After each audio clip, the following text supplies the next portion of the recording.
Hi everyone, my name is Tan Hong Yi and we are from Group 4. Today we are going to share about the latest technology, which is smart grid. Okay, so what is smart grid?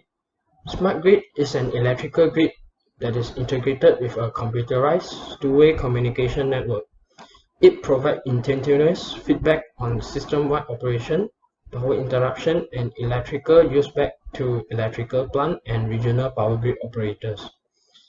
Some examples of the smart grid system which are smart meters, smart appliances, renewable energy resources, and energy efficient resources. The smart grid system are widely used in the technology nowadays. Thank you. So today I'll be talking about how the smart grid operates. The smart grid uses computer technology to improve the communication, automation, and connectivity of the various components of the power system.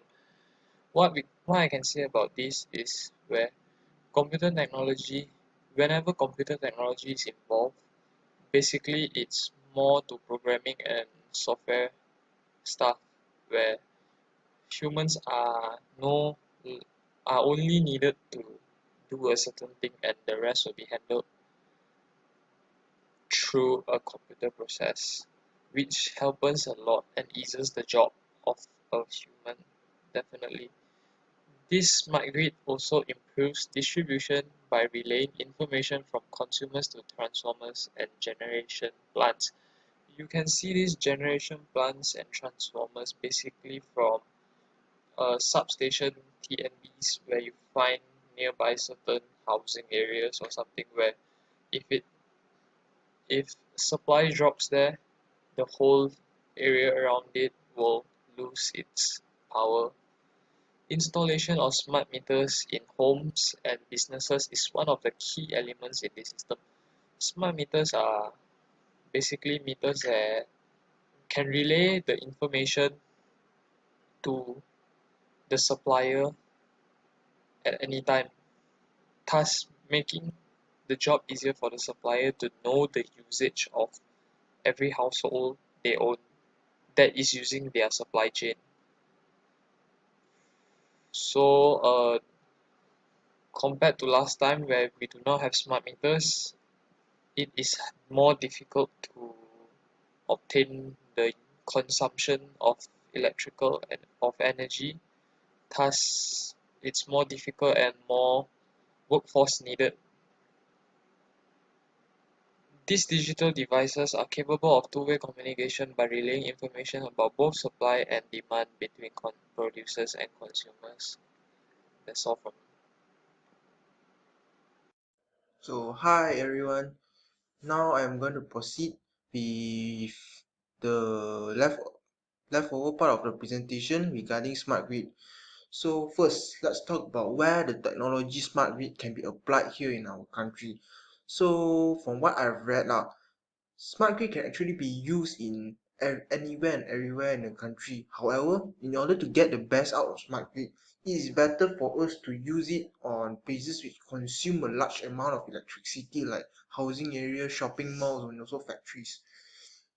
Next, we proceed to advantages. So I believe that my teammates Tan Hong Yi and also Darren have briefly talked about introduction regarding smart grid and also how it operates. So now I'm going to briefly go through the advantages of smart grid. So first of all, smart grid provide energy savings through reducing consumption.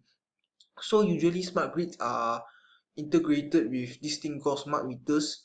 So with smart meters, the consumers basically get to know how much electricity they are using every single month, and yeah, they will be able to have a brief idea lah on whether they have exceed their usage of electricity every month or not, so that they can manage their electric bills better. Next, smart grid provides better customer service and more accurate bills. Thirdly, smart grid automatically identify problems by rerouting and restoring power delivered. So in this ever-changing climate, it is hard for us to predict like when's the next thunderstorm, next bad weather, or even power outage. These are the main contributors to power outage in our country. So with smart grid, it can automatically reroute and restore power delivered whenever there's power outage, so the technician don't actually have to go and fix it themselves.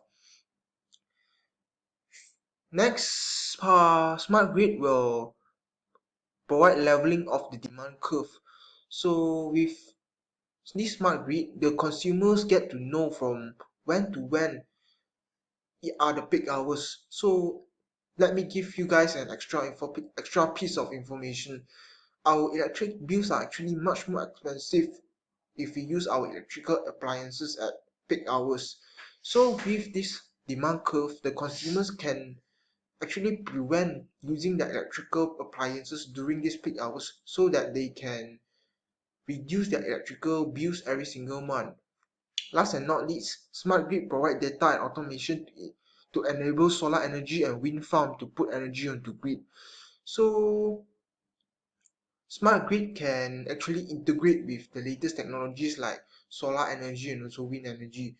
And the normal grids that we saw every single day beside the roads can't do that. Therefore, smart grids are actually much more greener and much more environmental friendly when compared to those grids that we saw around Malaysia lah. Last and not least, let's talk about who benefits from the technology. So the main people who the main people who get the benefits from this technology smart grid are residents, environment, and also technicians. So in general, smart grid actually bring a lot of benefits, not only towards human beings but also the environment. Therefore, I do think that Malaysia should try and implement this latest technology lah. Smart grid is definitely something the Malaysia government should consider using in order to make Malaysia a better country in when it comes to this electrical sector. Thank you.